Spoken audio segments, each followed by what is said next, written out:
യുവാവിനെ പോലീസ് കള്ളക്കേസിൽ കുടുക്കിയതായി പരാതി. സമയക്കുറവും സാഹചര്യ പ്രശ്നങ്ങളും ഇനി ചികിത്സ തേടുന്നതിന് ഒരു തടസ്സമേയല്ല. ലാബ്സ് MHLന്റെ എല്ലാ സ്ഥാപനങ്ങളിലും ഓൺലൈൻ ഡോക്ടർ കൺസൾട്ടേഷൻ ലഭ്യമാണ്. ഇക്കൊല്ലത്തെ ഓണവും പവർ പ്ലസിനോടൊപ്പം ആഘോഷിക്കാം. എല്ലാ ഇലക്ട്രോണിക് ഉപകരണങ്ങളും വമ്പിച്ച വിലക്കുറവിൽ. Power Plus, Kavilkadavu, Kodungallur.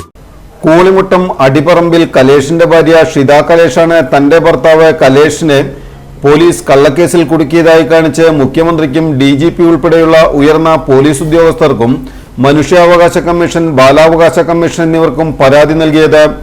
മതിലകം കൂളിമുട്ടം കൊടൂർ സ്വദേശിയായ തന്നെയും കലേഷിനെയും കുട്ടികളെയും വീട്ടിൽ വന്നാക്രമിച്ച ഓട്ടോക്കാരനെതിരെ പരാതി പറഞ്ഞിട്ടും നടപടിയെടുക്കാതെ മതിലകം പോലീസ് ഓട്ടോക്കാരന്റെ പരാതിയിൽ ഭർത്താവിനെതിരെ കേസെടുത്ത് ജയിലിലാക്കുകയായിരുന്നുവെന്ന് ഇരുവരും കയ്പമംഗലം പ്രസ് ക്ലബ്ബിൽ നടത്തിയ വാർത്താ സമ്മേളനത്തിൽ ആരോപിച്ചു.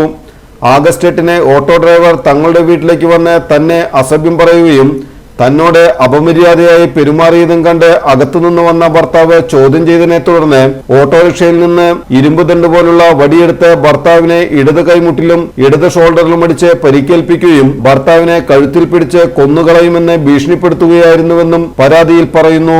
കൂടാതെ തന്റെ 8ാം ക്ലാസ്സിൽ പഠിക്കുന്ന മകളെ സ്കൂളിൽ നിന്ന് വരുന്ന വഴിക്ക് ഓട്ടോയുമായി ഡ്രൈവർ ഉപദ്രവിച്ചുവെന്നും ഇതിനെ തുടർന്ന് തനിക്കും ഭിന്നശേഷിക്കാരിയായ മകളടക്കം 3 മക്കൾക്കും ശാരീരികാസ്വസ്ഥം ഉണ്ടായതായും ഇവർ പറഞ്ഞു. ഭർത്താവിന്റെ പേരിൽ വധശ്രമം കേസടക്കം നിരവധി ക്രിമിനൽ കേസുണ്ടെന്ന തരത്തിൽ വാർത്ത വന്നത് വാസ്തവവിരുദ്ധമാണെന്നും ഇത് പോലീസ് കെട്ടിച്ചമച്ചതാണെന്നും ഇതുമൂലം തനിക്കും ഭർത്താവിനും കുടുംബത്തിനും മാനഹാനി ഉണ്ടായെന്നും കലേഷ് പറഞ്ഞു. പരിസരത്തെ മണൽ മാഫിയയ്ക്കെതിരെ പരാതി നൽകിയതിലുള്ള വിരോധമാണ് പോലീസിന് തന്നോടുള്ളതെന്നും കലേഷും ഷിതയും വാർത്താ സമ്മേളനത്തിൽ ആരോപിച്ചു. സുരേഷിനെ കാണുമ്പോഴേ മോൾക്ക് ഭയങ്കര പേടിയാണ്. ഇപ്പോൾ എന്നുവെച്ചിട്ടുണ്ടെങ്കിൽ സുരേഷ് കൊല്ലും തന്നെയാണ് കുട്ടി പറഞ്ഞിരിക്കുന്നത്. പിന്നെ മാത്രമല്ല രാത്രിയിൽ ഉറക്കില്ല, കുട്ടി എഴുന്നേറ്റിരിക്കുന്നു. അപ്പൊ എന്തേന്ന് വെച്ചിട്ടുണ്ടെങ്കിൽ ഉറങ്ങുമ്പോ ആള് സ്വപ്നം കാണുന്ന പറയുന്നത് ഇയാൾ വന്ന് പഠിപ്പിരിക്കുന്നു.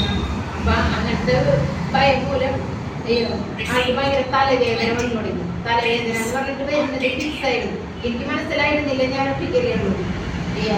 പിന്നെ തളർച്ച, ഫുൾ ടൈം കെടുത്ത്, അങ്ങനെയൊക്കെ ആയി. പിന്നെ ഞാൻ വീണ്ടും അവിടെ ഫോട്ടോ എടുക്കണമെന്ന് പറഞ്ഞിട്ട് അവിടെ ഒരു ദിവസം ചേട്ടൻ വന്ന് പറഞ്ഞപ്പോൾ ഞങ്ങൾ വീണ്ടും കംപ്ലൈന്റ് ചെയ്തിട്ട് വീട്ടിൽ വന്നപ്പോഴേക്കും കുട്ടിക്ക് വീണ്ടും അങ്ങനെ തളർച്ചയാണ്. അപ്പൊ ഹോസ്പിറ്റലിൽ കൊണ്ടുപോകാന്ന് വെച്ചിട്ട് ഞങ്ങൾ ഓട്ടോ വിളിച്ച് പോകുമ്പോഴേ പോലീസ് സ്റ്റേഷനിൽ ചെന്നിട്ട് അവിടെ നിന്ന് റെസീറ്റ് വാങ്ങിക്കണം എന്ന് പറഞ്ഞിട്ടുണ്ടായിരുന്നു.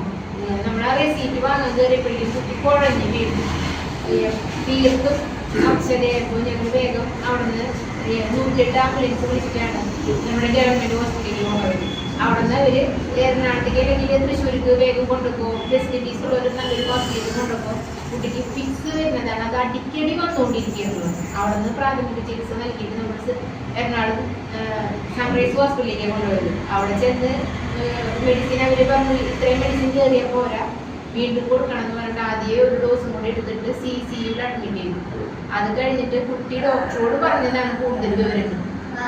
എനിക്ക് ഇന്നെ ബുദ്ധിമുട്ടാണ്, എനിക്ക് അയാളെ കാണുമ്പോൾ പേടിയാവുന്നു, അയാളെ വണ്ടിയുടെ കളറുള്ള വണ്ടി കാണുമ്പോൾ ഞാൻ വളരെയധികം ഒതുങ്ങി നിൽക്കുകയാണ് ചെയ്യുന്നത്, അല്ലെങ്കിൽ എന്നെ വന്നിരിച്ച് കൊല്ലും അയാളെന്ന് പറയുന്നത്. ഇപ്പോൾ കുട്ടിക്ക് കൗൺസിലിംഗ് നടന്നുകൊണ്ടിരിക്കുക. വല്ലാത്തൊരു മാനസികാവസ്ഥയിലാണ് കുട്ടിക്ക് കടന്നിട്ടാണ്.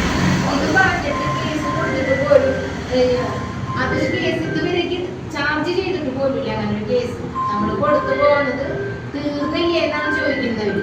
ആ കേസ് തീർന്നില്ലേ, എന്റെ മോളെ കൊല്ലാൻ വന്നെന്ന് പറഞ്ഞിട്ട് ഞാൻ കേസ് കൊടുക്കുമ്പോ എങ്ങനെ ഞാൻ തീരില്ല ആ കേസ്. ഓർമ്മയുണ്ട്. ഓഗസ്റ്റ് 14-ാം തീയതി വൈകുന്നേരം കുട്ടി സ്കൂൾ വിട്ടു വരുന്ന സമയത്താണ് ഈ സംഭവം. കാരണം വെച്ചാൽ അത് കഴിഞ്ഞിട്ട് 2 ദിവസം ക്ലാസ് 16-ാം തീയതി കൊടുത്തിട്ടുണ്ട്. കാരണം എനിക്ക്